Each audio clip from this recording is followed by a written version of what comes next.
It's October, baby. And October is a time for surprises. But not fun surprises. No. This isn't like finding your old jacket from last season and there's a $20 bill in the pocket. No. It's time for October surprises. Pearlmania, Pearlmania, Pearlmania, Pearlmania 500. Let me start out by explaining what an October surprise is. An October surprise is an event that happens at the end of a political campaigning season that could have an effect on a major November election. That's right. Here in America, most of our major elections happen in November, which means if you're going to try to have a change in the election and win in voters' minds about how that election's going to go, you're going to do that in October. These events could be planned events by a campaign, like maybe the revealing of some horrifying information about your opponent, or these can be unplanned events that just happen in the world somewhere. The effect the October surprise can have on the November election comes from three different ways. Number one, how the candidates react to the new news. Do they just give up, curl up in a ball, or do they completely rechange everything about how they act or how they see themselves in the world? Number two, how the media covers it. Does the media cover it too much? Does the media cover it not at all? Both things are possible. And number three, how the voters feel this has reshaped their mind around the candidates and around what's important in the election. Before I get into the modern day, I want to take you back actually to where we get the term October surprise. October surprise comes from the Iranian hostage crisis because of the presidential election of 1980, and specifically from Ronald fucking Reagan. That's right. Ronald Reagan gives us the term October surprise. Well, now let me get this straight. In 1980, it was President Jimmy Carter versus then former Governor Ronald Reagan for the presidency of the United States. And America had a problem. You see, a bunch of American embassy workers had been taken hostage by the Iranian Revolutionary Forces in Iran at the United States Embassy.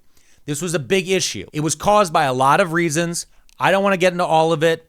You can start at the 1954 CIA-backed coup and then look into the Shah and then watch a shit ton of other videos and still not feel great about anything.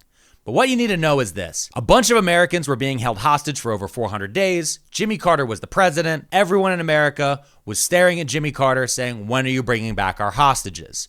Now, the Reagan campaign knew that the hostages being held by the Iranians was a major issue for Jimmy Carter and made him look weak. 4 years of Mr. Carter's failures. But they also knew that it could be his greatest strength. The way they knew this was if Jimmy Carter was able to free the hostages before Election Day, Jimmy Carter would have had a big PR moment, right? Look at me, I'm Jimmy Carter, big old strong Jimmy Carter. Look at me, I'm strong Jimmy Carter. I got our people back. So what did the Reagan team do? What did the Reagan PR team do? They got out ahead of the story. The first thing they did is by implying that if the hostages were freed before Election Day, this was Jimmy Carter playing politics. You see, if the hostages were freed, this wasn't because the president worked really hard. No, the president could have freed them at any time. He waited. He held off until Election Day to free them because Jimmy Carter isn't a good guy, is what they implied. The second thing they implied is that Jimmy Carter was offering to pay for hostages. That's right. It was the old pay-for-play scam. They were claiming on the Ronald Reagan team to members of the press that Jimmy Carter was going to take American money and pay hostage negotiation ransoms. And America famously loves to say, we don't negotiate, except on everything. Tell him to fuck off. I'm just wondering when we might start to play ball. Everybody cooperates. Tell him to fuck off. The Reagan team claiming this in the media actually did hamper the negotiations and slowed them down. Members of the Reagan team traveled to the Middle East and started whispering among some of our allies and other Arab leaders that, hey, you know, if Jimmy Carter loses, Ronald Reagan might be a better person to negotiate with. Y'all might get a better deal under Ronald Reagan. This further hampered the deal. And the last connection is this. Ronald Reagan's vice presidential candidate, he was a guy named George H.W. Bush, who was also a former CIA director. So it's not like the connections weren't there. After taking all the steps that they took to dismantle and disrupt and derail the negotiations, that's exactly what happened. And in late October, right before Election Day, the negotiations were derailed. They stopped. And in fact, the hostages weren't freed until a few hours after Ronald Reagan was sworn in as president of the United States. Right up until Jimmy Carter's last moments as president, he was trying to get the hostages back, to no avail. And later, people would infer that this is where the Reagan administration and George H.W. Bush began their relationship with the Iranians that led to the Iran-Contra affair. A video for a future time. Maybe, but you gotta like and subscribe. Now, why do I bring up the Iranian hostage crisis? Well, because there is another hostage crisis that's been kind of major in political, like the whole world, especially the Middle East. This is gonna be a difficult one to talk about because I'm about to talk a lot of shit on Israel, and we're just gonna try to figure out how to navigate this together, because the Israeli conflict, along with the Ukrainian conflict, could have major implications this November. Okay? The Ukrainian one, like if it just goes sideways, that's like really bad. But the Israelis, our allies, apparently they're our allies, they keep making shit worse. And that's where we're kind of stuck, right? Because the current administration is the Biden administration. Joe Biden, remember him? There he is.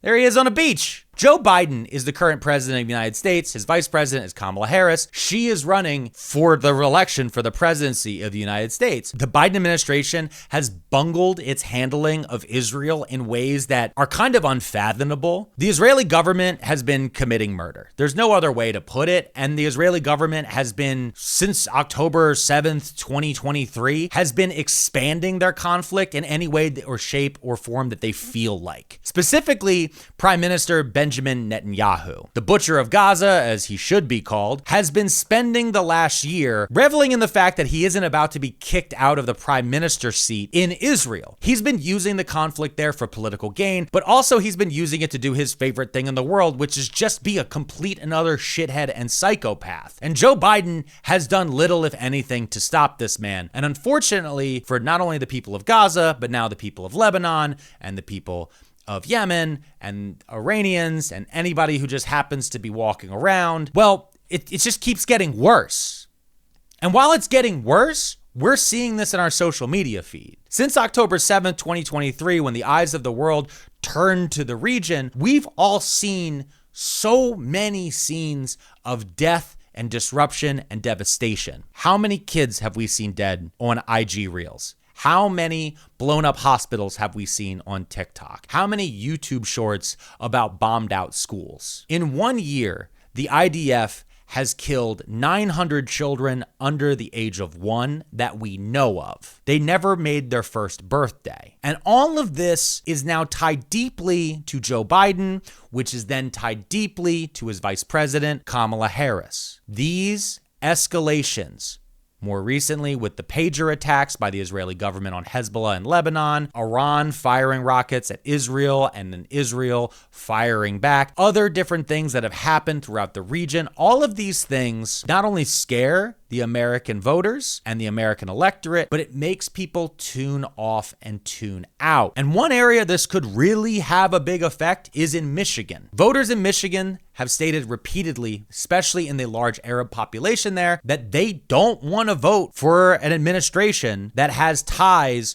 to the Israeli government, specifically to the actions that are happening now. There's a lot of different things that people want to see in this conflict and what is going to happen and where the changes could be made. But the biggest thing that people really want to see is a ceasefire. And while Kamala Harris and Tim Walz have said repeatedly that they're working towards a ceasefire day and night, yada, yada, yada, we're not seeing that happen on the ground. In fact, it feels like every week or so, we're seeing it get worse and worse. Polio's back now. Things like that have an effect repeatedly on the electorate and on voters. On the opposite side of the ballot, you have Donald Trump, who has said things like he would let the Israelis, quote, finish the job. Donald Trump is also close allies and friends with Benjamin Netanyahu. Prime Minister Benjamin Netanyahu is a big fan of Donald Trump. When Donald Trump was president of the United States, not only did he visit Israel, he moved the United States Embassy from Tel Aviv to Jerusalem, a thing that they had been after for a very long time. This was a diplomatic effort that was moved and really inflamed a lot of tension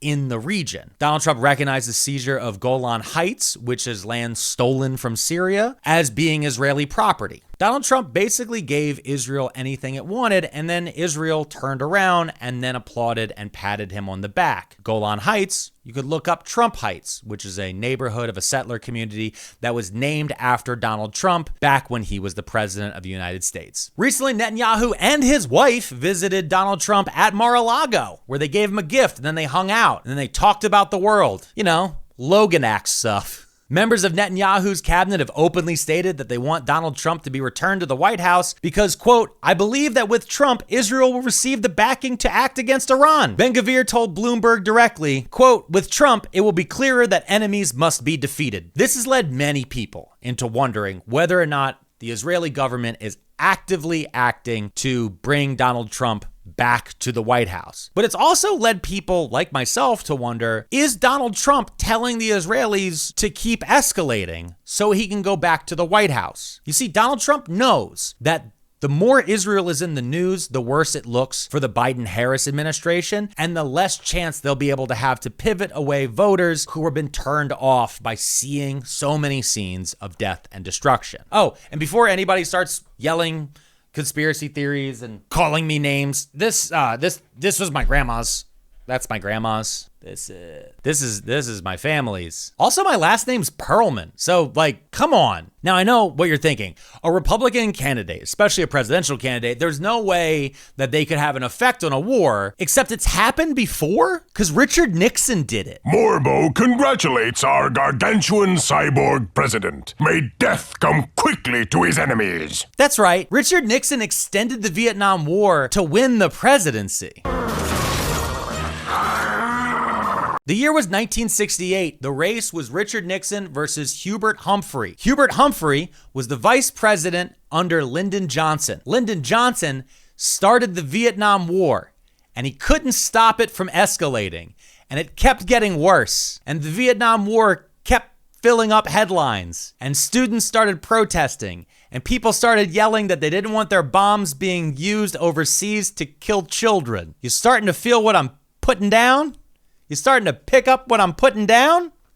Groovy, baby. Richard Nixon knew that if a peace deal was worked out between North and South Vietnam in 1968, especially in October of 1968, that Richard Nixon might not have a chance at the presidency anymore. You see, Hubert Humphrey, well, he was starting to poll a little bit better in the polls, and Nixon was afraid about that, especially because it looked more and more likely that there was a chance of reaching a settlement in Vietnam between the two sides. That's what brings us to the Chenault Affair. The Chenault Affair was an action taken by then Republican presidential candidate Richard Nixon and his allies, like Henry fucking Kissinger, to derail the negotiations between North and South Vietnam. Nixon knew that if the peace talks were derailed, that the American public would blame Hubert Humphrey. Students wouldn't vote. People would stay away from the polls. Or they would listen to Nixon's platform that he would be able to bring peace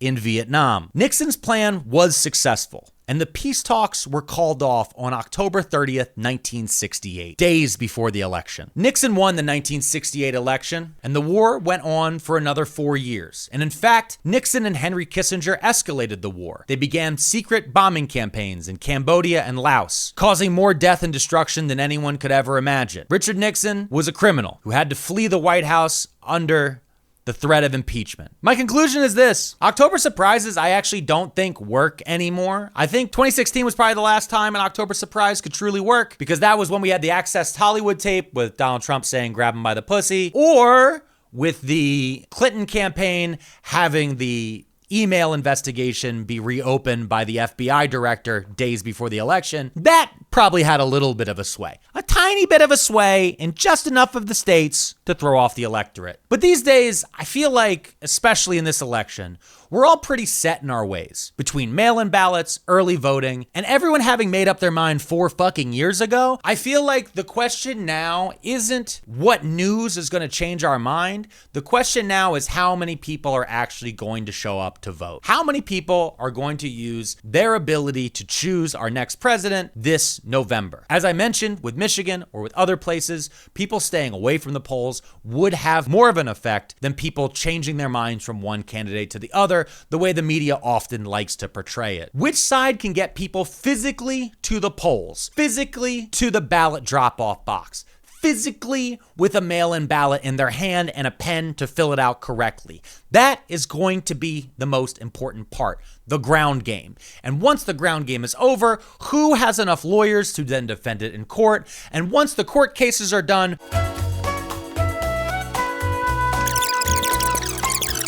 or a Caesar. Anyway, let's see. Let's see if we still have October surprises in a few years, right? I feel like the bigger surprise is gonna come this January. Are we gonna have a January surprise? Are we gonna have the continuation of the peaceful transfer of power? You know, the peaceful transfer of power that we've had for 248 years? Doesn't feel like it, but that's a different theory. Maybe a game theory? I just simultaneously whipped and dated. I don't know, that felt dumb. If you enjoyed this video, like and subscribe, comment down below, tell me I'm wrong about stuff. I don't care. I keep being told these videos need to be short, and I keep going way too fucking long. If you like more content like this, you should listen to my podcast, Too Many Tabs, or you can follow me on social media, where I'm at Pearlmania 500 on just about everything. See you guys next week.